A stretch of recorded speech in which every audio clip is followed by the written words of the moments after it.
Come in. Welcome. I'm E.G. Marshall. The thought has been phrased many ways. Sir Walter Scott's will serve for this story. But come he slow or come he fast, it is but death who comes at last. A statement we all have to accept, but how few of us risk it coming fast. Which brings us to this story of a headstrong girl named Valerie Reynolds, who for her own mysterious reasons refused to heed all warning of danger from the man she should have listened to before all others. Jeff, will you mind your own business? I'm going back to the inn, and Herr von Dorn is driving me there. Get out of that car, Val. I'm warning you. Warning me? Of what? Okay. You asked for it. This character you're chasing around with is... Chasing around? I've had it. Let's go, Hendrik. I'm not going to listen to any more. You'll listen. Lay off this guy if you know what's good for you. He's a murderer.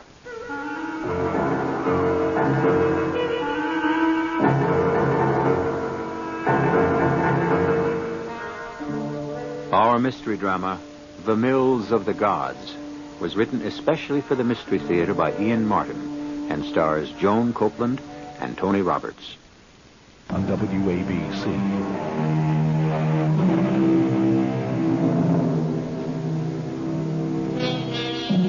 Paris in the summer is just as gay and just as lovely as the spring.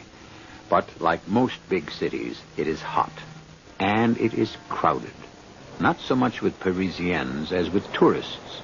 The bulk of them, as always, American. But there are other Americans in Paris, too.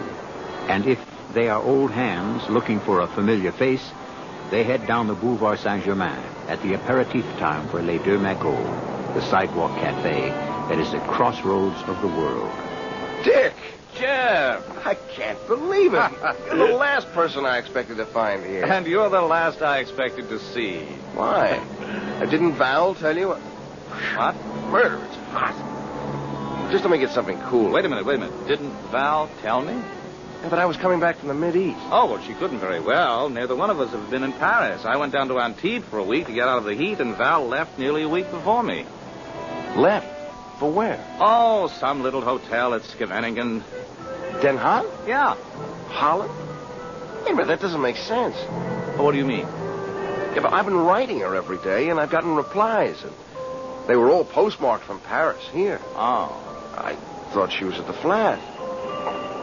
What'd she go to Holland for? Oh, I don't know. Get away from the heat, I suppose, and Scheveningen's got a gorgeous beach. Yeah, but she doesn't have any friends there. Look, my sister has friends everywhere, and she didn't expect you to bust out for at least a month. Roving TV correspondents are about as reliable as the weather report. I know. Except, I have big news. I'm going home to the States to be second banana on the New York WBS team. Ah. I'm a success at long last, and I came back with wedding bells jangling in my ear. Well, you know, she's going to flip when she finds out she wasn't here to greet you. You got a phone number? No. Wait a minute. If we get back to the apartment, I can give you her address, and you can write her. I'm going to do a hell of a lot more than that, brother-in-law-to-be. I'm going to go join her at Scheveningen, just as fast as I get that address from you. There's something out of whack about this whole thing.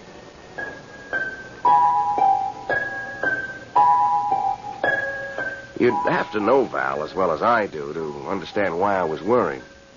I mean, really worried.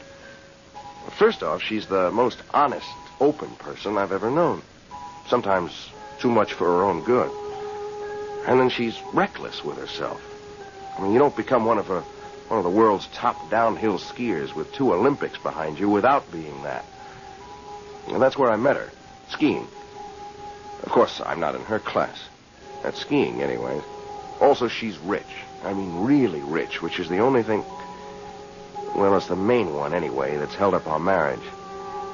But there are a lot of guys in Europe who don't have the same scruples and are after rich wives who also happen to be beautiful. And last of all, I'd been away from her for too long.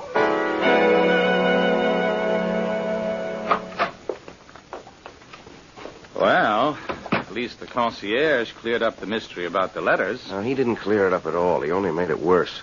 Why would Val have been sending him letters in an envelope addressed to him to mail to me as though they came from Paris. I don't know. You got me. Doesn't make any sense. Look, just give me that address so I can find out. Right. It's right here on my desk somewhere. Oh, this desk. Yes, here it is. Hotel Madurose. Now, why couldn't I remember that? Any idea where this hotel is? Oh, no. Beach stretches for miles. Most of it's lined with them. Why don't we try calling her? It must have a phone. No.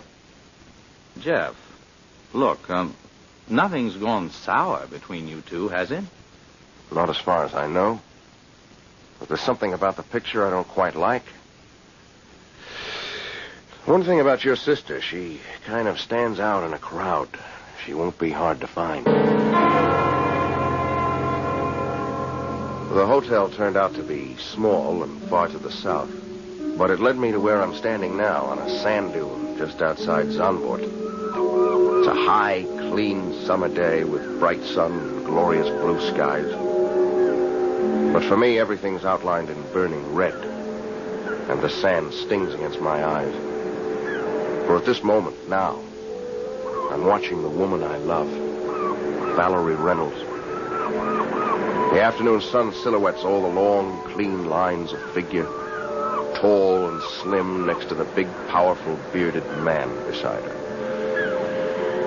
And then, as I watch in what seems agonizing slow motion, they turn towards each other, and I see Valerie, my Val, take his hand. Valerie. Yes, Henry? You are so incredibly lovely, desirable. I adore you, and you are... But you know that. Hardly. If I were perfection, I wouldn't be a real flesh and blood woman. And if I weren't a woman, how could I be in love? With me. Oh, please. Let me go, Henry. Why, have I said something wrong? Done something? Scarcely. At least not yet. Then why? Why do you resist? Ah, how stupid of me. Of course, I have been in too great a hurry, rushing things. It is a matter of time, no? No is right. It is more a matter of tide, since we're not dressed to swim. How? The next wave, or at least the following one, and we'll really get our feet wet. Now, if we don't move, the tide's coming in fast. Shall we go? You are right. And it is the next. Run, Valerie, run. I'll race you to the dunes. And if I catch you? As we old Yankees say, first catch your fish and then... Oh! Are you all right? Did you turn your ankle? No, I'm fine. I just stepped in a hole. Would you help me up? No, I have a better idea. Look, we are beyond the tide line. I'll join you. Sit beside you. The sand is warm. The sky is so blue. Maybe I will just lie here a moment. How beautiful you are. Between the wind and the sand, I'll bet. Like some Greek nymph washed shoreward by the restless sea. Love words. Challenging. Enticing. Like your music. You make more music for me than I ever can from the piano. My words are all of love. We were speaking of love, remember? Yes. And my question still remains unanswered. I love. Do you? I love the sea, the dunes, and the feel of the sand warm against my back, and the wind washing the sun gently across my face. What do you think has brought me here every day, away from the beach crowds at Svenningen, the noise, the laughter, the parties? You still haven't answered me. Men. And the eternal question. No. Don't say anything, Henry. Let me. I came here that first day because I love the dunes and the sand and the sea and the silence. And then, walking along the sea's edge, the wind brought me to your music. A real siren song drifting on an offshore breeze from your old windmill. and I crept into the shadow of the dunes to listen, transfixed, unseen. A little drunk on the music you can coax from that piano. No, not unseen. I saw you come day after day. My feet and my heart kept leading me back. I wanted to call to you, to come to you. But each time when I left the piano, by the time I reached the ground floor and onto the beach, you had vanished. Almost like a dream. Until today. When I left, you were waiting. And we said hello and walked towards the water, and suddenly we were hand in hand. Yes, I am in love. With me. Well, for the moment, in love with love. Isn't that enough? We could start to find out. Kiss me. No. Why not? Well, this is a little public, isn't it? There's no one to see or care but us. I'm afraid you're wrong. Way down there up on the dunes, the two figures. Where? Oh, yes. Yes, you are right. But why should they care anything about us? Oh, I'm sure they don't. But what we have, I care about. It is for us alone. No, don't get up. Don't leave. Today I must. You and I, we will make a private meeting. Just for the two of us. Where we will be alone. Walk me to my car. Far away from the dunes, I've watched Val and this man. I don't need to hear any words to know it's a love scene. It's there in every gesture and every move. I'm sick to my stomach with disbelief. I never dreamed that I would really have lost Val to another man. And for the first time in my life now, I have the unbearable feeling of being absolutely alone. The lady is a friend of yours? A voice out of nowhere, and I turned. Belongs to a small man in an ill-fitting, old-fashioned English walking suit. A pair of binoculars in his eyes. He lowers them and comes towards me, limping slightly on his right leg as he repeats. Mille pardon if I intrude, but the lady is a friend of yours? Yes. Under the circumstances, maybe I should say was. L'amour, monsieur. Man's escape from reality. The great illusion. What? A trap. Love. It is a veritable trap. Monsieur will observe that I am a bachelor. So? The only safe condition. Monsieur, do me a favor. But of course. Would you mind taking yourself and the philosophy course in blow? Blow? Scram. Make yourself scarce. Allez-vous-en. Oh, yes, of course. But first, monsieur, just one more thing. Your young lady, she needs help. No, not from me. Not this time. Not ever again. She made this bed herself, so let her lie in it. Even if she is in grave danger? What danger? This man, take it from me, I know. To my certain knowledge, he is responsible for the deaths of at least 3 young women. In short, monsieur, this is not a man. He is a murderer. He looks up at me, this little man who has materialized beside me from nowhere. His eyes quizzical and as brightly black as a bird's. I have no idea who he is, but something about him, somehow, makes me know that he's telling me the truth. And suddenly, I find myself running across the dunes, running to intercept them and ready to do battle with this stranger who has stolen my love from me.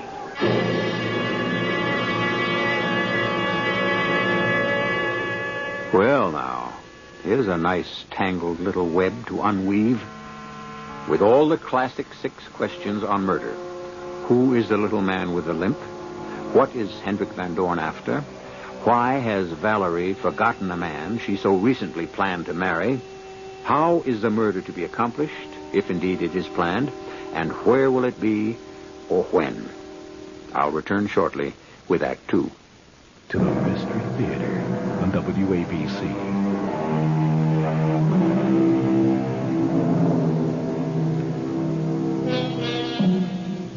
As Valerie and the big bearded man walk slowly from the beach up on and over the dunes, they are slanting away from the running Jeff, unaware of his approach. Then, as they clamber up to the road on top of the dike, Hendrik is obviously urging her back to his windmill. But Valerie turns resolutely towards her small sports car, parked precariously on the inner edge of the dike. But I want to show you the inside of my my sanctuary. Come to my studio inside the windmill. I will play for you. Oh, I'm dying to see your studio and the inside of the mill, but today I have a luncheon appointment at my hotel, and I must get back. Then allow me to drive you there. Oh, no, I wouldn't think of it. It must be 2 or 3 miles. It is a lovely day, and I enjoy a good walk back or exercise. Am I that important to you? Oh, in fact, I shall insist. Unless you can assure me that I don't have a rival. Oh, I can assure you, Hendrik, you have no rival. There's no one I'm more interested in than you. Then, when can we be alone together? Shall we make it Sunday, 2 days from... Val! Val! Here comes a young man in a hurry. He seems to know you. Val, darling, wait. Oh, why don't you wait for him? He seems to know you very well. I thought you said... Well, for heaven's sakes, Jeff Garrett. Where on earth did you pop up from? What are you doing here? A few minutes ago, that's what I was asking myself. Well, this is a surprise. How are you? You're looking well. Frankly, I wish I hadn't been Hadn't been what? looking well at the two of you.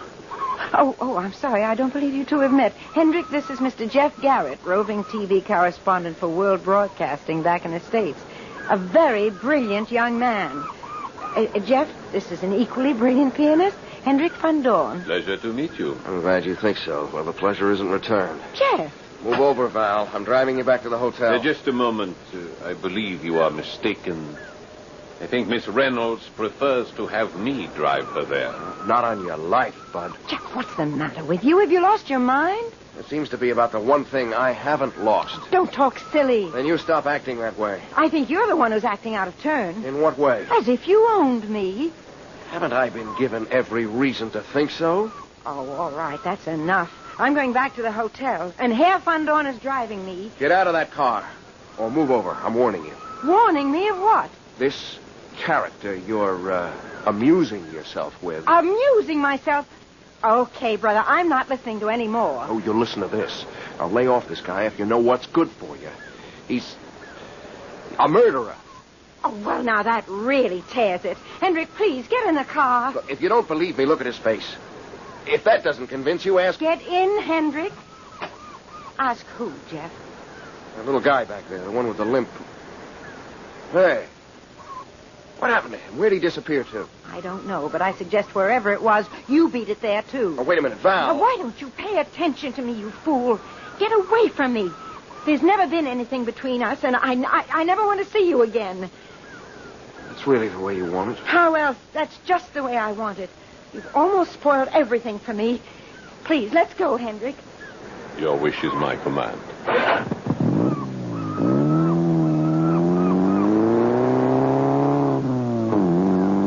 Well, Valerie. Well, Hendrik? I thought you said there was no one else. There isn't. And this Jeff. He seemed to think... Oh, he's a fool. He follows me everywhere. He has this big thing for me. I can't get rid of him. He's just a drag. I mean, he's a nuisance. He doesn't mean anything to me. But from the things he said, the way he spoke... I told you, he's a fool. Bon. So, I am still to expect you on Sunday? Of course. What could have changed that? Many things. But I've told you that he doesn't mean anything. Yes, the American. Well, I've forgotten about him, but not something he said. What, Hendrik? Valerie, that is not my real name. You see, what your countrymen said of me is in a way true.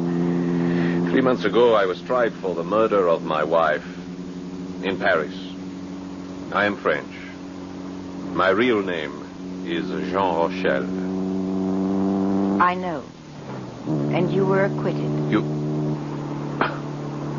But of course, it was quite a lurid trial. What you would say in America, a three-ring circus. I suppose you must have read of it. I did. And still you are not afraid of me? I came to Paris for the end of the trial. I saw you in the court, and you literally swept me off my feet. I knew you were innocent. You knew? That was what the court found you. She shot herself accidentally, didn't she? Yes. Yes, poor Eve. For a long while I felt it was my fault, that I should have left her loaded gun while I was away for a few days. Was stupid of me. I was only anxious to protect her. I adored her beyond life. Everyone knew that. Every woman in that courtroom did. Everyone was on your side. Oh, not everyone. One is tried, placed in the dock, and the stigma still clings. That's why I fled here to Holland, to my lonely windmill retreat, where we had been so happy together. I thought this beard would help too. But even here I am found out, and the gossip will begin again. I won't start it. Thank you. I'm surprised you recognized me. You could never hide from me, Hendrik. You see, I use your new name for a new life. When I found you on the beach and recognized you, I felt perhaps we could start one together and make this one a good one.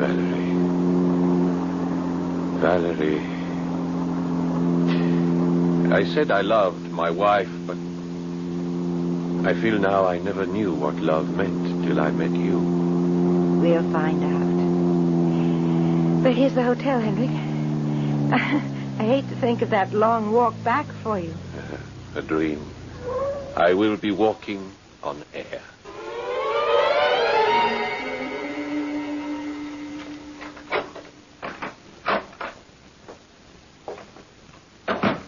Bonjour, Mademoiselle Reynolds. Excuse, you will pardon my presence in your room uninvited, I hope. How did you get in here? In my profession, one has ways. Unofficial sometimes, but as you see, effective, huh? Who are you?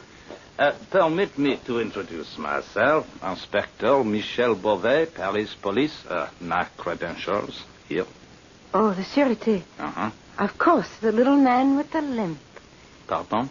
You were the one who told Jeff that Hendrik was a... Oh, that Hendrik Van Dorn, as he calls himself, was a murderer, correct? But why did you disappear? Well, one must observe, mademoiselle, that I am known to this man. He must not see me, but it is of the utmost importance that I see you. Therefore, my unwarranted presence in your room. You see, we must talk together, you and I. What is it we have to talk about? Oh, about your safety and a very dangerous man. Hendrik? Hendrik. Why so dangerous? Didn't you police acquit him? The courts, mademoiselle, not the police. And only this murder. There have been others? Alors, I have only admiration for you, but let me tell you of this man. He has a magnificent talent for the piano, vraiment. And he is an heroic figure, sans doute.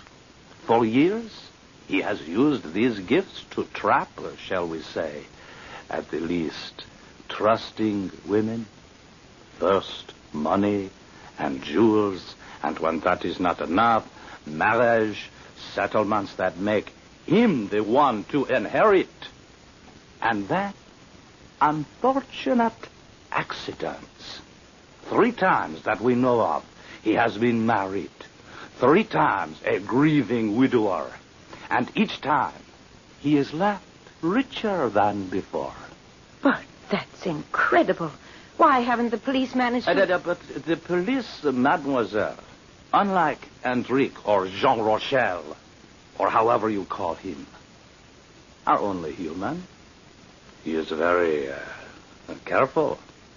This last time, we actually thought we had him trapped, but enfin, alas, he slipped our noose again. What matters is that I am here to warn you. He is a vicious, murderer. You don't have to warn me. I know. Ah? You know? Now it is my turn to talk, Inspector. You see, this last wife of his, Eve Stallings, was one of my best and closest friends. We grew up together. We went to the same schools. We skied together.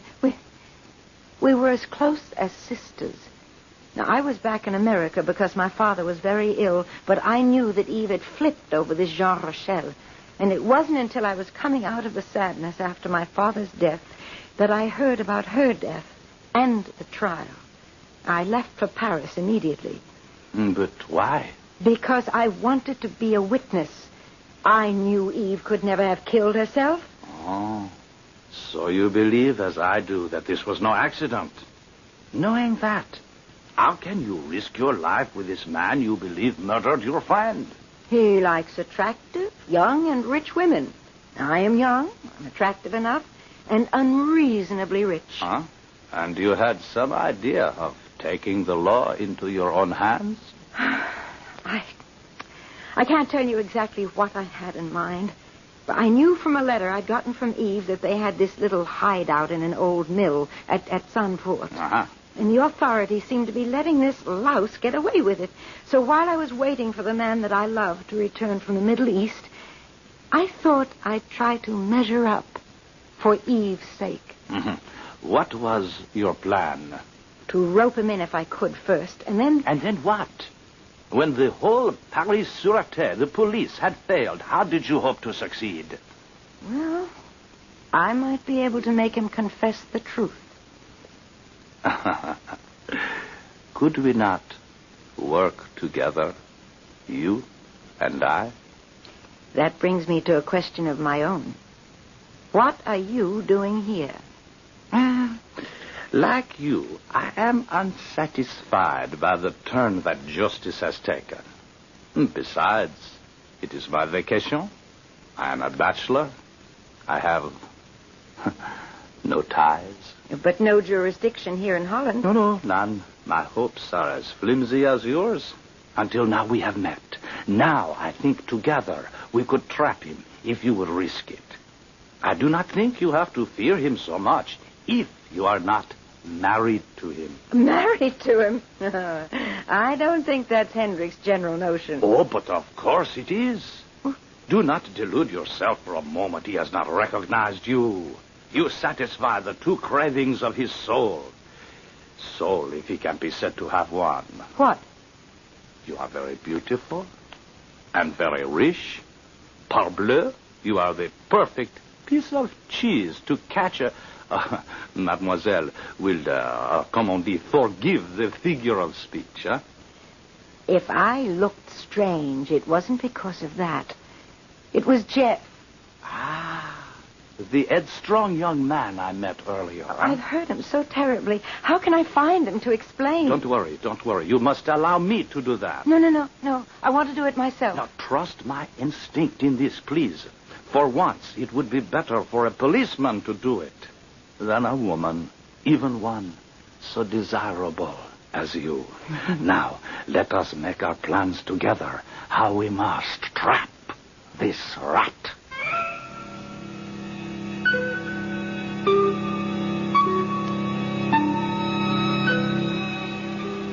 So now, all of our questions have been answered except how, or if, a murder is to be committed.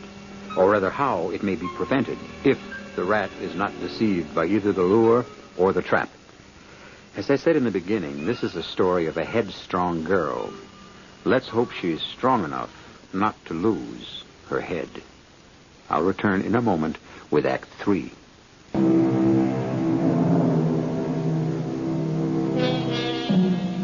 It's Sunday at the old windmill on the beach. A day of peace and quiet and tranquility. The breeze off the water under cloudless skies is less than 5 knots. Outside, the vanes stand fixed, unmoving. Inside, although the owner is not presently there is considerable activity in the top or attic floor. Oh, okay, Inspector. Look, here are your microphone wires. Lead them over here to the receiver. I don't know why I ever agreed to this with you and Val. No wonder she was afraid to let me know what she was up to. It's crazy. Why, Monsieur Chef? It is perfect. Here we are on the 3rd floor of the windmill. Exactly below us is Hendricks' living quarters, which, as soon as I attach, these last wires are totally bugged. And if there is any danger, we are one flight of stairs away. No, it's my girl who might be in danger. It's not yours. Oh, but she is armed, and so are we. Today, he is not interested in money, or jewels, or annuities. The factors of his own peculiar profession. Today is only for the woman herself, For love. Yeah, well, that gives my morale a real lift. Is this electronic apparatus really going to work? Oh, you should know. You are on the TV. I'm on camera, not off. I'm no engineer. Be of good heart. Why don't you descend for a moment and make a test so I can be sure? Yeah, you're too right. This has got to be it. All right, now say something, not too loud. I'm standing in the middle of the room, near the piano. I'll walk around the walls. Keep talking. 1, 2, 3. Testing, testing, testing. I hold a Mario farmer in the dale. Can you read me? And if you can't, why the blip, blip, blip? Can't you, for the love of blip? You read me? Parfaitement. Come upstairs now and close the door at the bottom. Well, it works. Oh, like a charm. And you sing very well. Look at the time. Check and see if they are coming. They should be here any minute.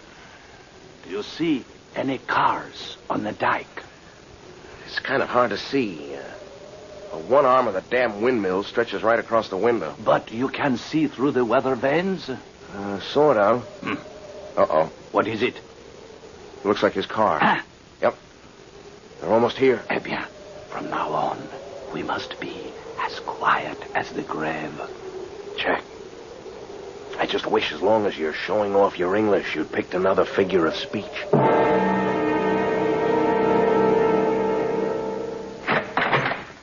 Enter my castle, Valerie. Oh, it is like a castle. Medieval. The Dark Tower. Well, what's this, the dungeon?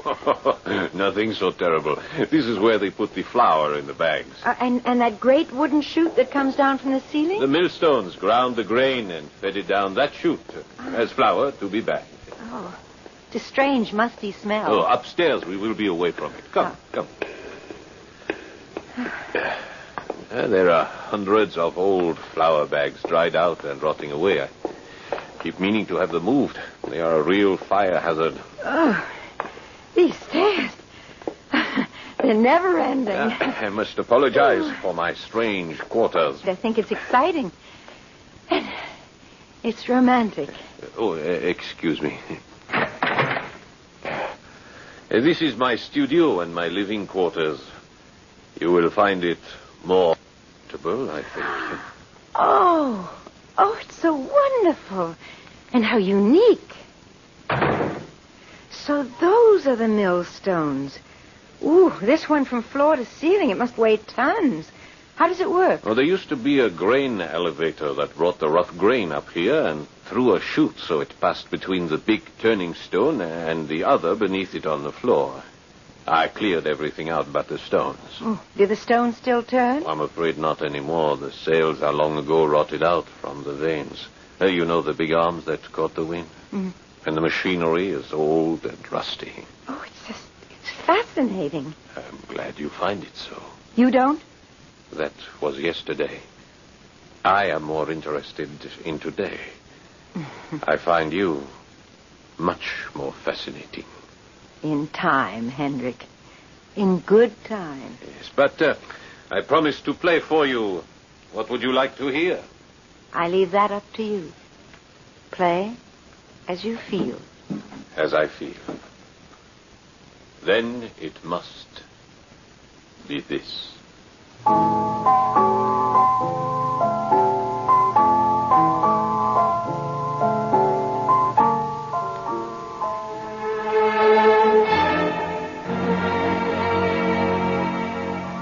What's going on down there, Inspector? For the love of... There is nothing to worry about as long as he is playing the piano. I can't stand it. I mean, we've got to do something. We are, monsieur. We are waiting. Well, how long? Who knows?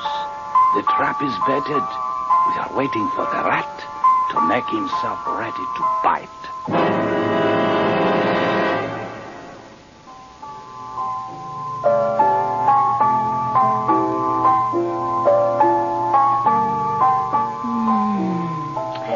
Lovely. Yes. Lovely. Enchanting. Unbelievable. What music. Not the music. You, Valerie. I adore you. Beyond reason. And I have to know... To know what? What I asked you on the beach 2 days ago. Do you love me? Well, that's so hard to answer. Why? Well, I don't know if I could ever be satisfied with second best. What do you mean? Second best. Your wife. I read the transcript of the trial. I was there, and you yourself told me. You said you loved her completely. How can any man who has loved like that ever love completely again? Is that all that stands between us? Isn't it enough? We are alone. Supposing I were to tell you the truth. That I hated her. That I couldn't stand her. But you said that While I was on trial, I could scarcely admit it. But it's true. I loathed her. I was trapped. She was like a stone around my neck. You almost sound as if... As if I had actually murdered her. I didn't say that. But that's what you meant. If I had a wife. And she stood between you and me. And there was no other way out but murder. I would do it for you. You would kill her? Shoot her? Anything. Anything to possess you. No, Henry, please. You're too demanding. Please, wait. Wait, what for? You and I, we have something beyond this world. An excitement beyond bearing. Well, when I see you like this, I almost believe you would dare anything. Anything. You did kill her. You killed your wife, Eve, didn't you? All right. If that is what you have to know, yes. Yes, I killed her. That is what you needed to know, wasn't it? It's what I had to know. Had to... No, don't touch that handbag. You're hurting me. Give me that bag. A gun. Jeff! Inspector, he had my gun! A trap. Oh, You please. tried to catch me. The door and this bar that holds it are of solid oak, Valerie. Your inspector and your boyfriend can hammer at it for 1,000 years without so much as shaking it. It's no use, Hendrik. They have your confession recorded. The small good it will do them. What are you doing? Breaking my kerosene lamps. Fuel to light a funeral pyre. No, you must be mad. You can't mean to burn us all. Not all, my darling. Just you and your friends. Oh, no. I shall be leaving. No. Please don't move, or I'll shoot you. I need this lamp from the piano to light my way out and to set fire to those old dry sacks down there. The mill is all wood, dried out by years of sun and wind. It'll go up like a torch. No, you're only making things worse for yourself. If I were caught, how many times could they guillotine me? Besides, everyone will think I have been roasted to death here with you. Now, before I go, I have a score to settle with you. Must you kill everything you love? What have I left to love? Me? Henrik, we could still go away together. I'm rich. We could be married. I'd never You tell. betrayed me once. You'll betray me again. Oh. Keep away from me or I'll shoot. What are you looking at? The millstone. What? It's turning. The brake! It's not holding. Let go of my arm. Drop that gun! My foot. It's caught.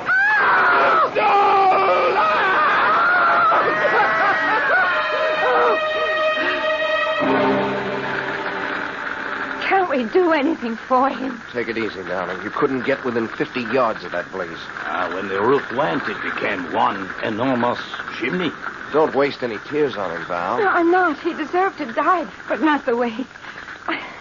I just don't understand. How did the stones start rolling?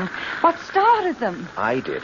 When we couldn't get out that door, we had to get to you somehow. There was a window from the attic. I managed to jump from it to one of the weather vanes. When my weight hit that arm, it stopped. Saw to that. Enfin, the mills of the gods grind slowly, but they grind exceeding fine.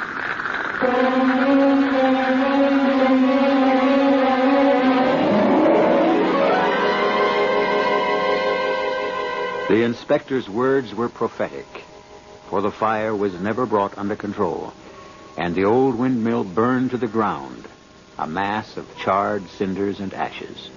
Only the gigantic wheels remained, undamaged, fallen together to the ground, and embedded there, upright, standing like two great tombstones. But of the corpse they marked,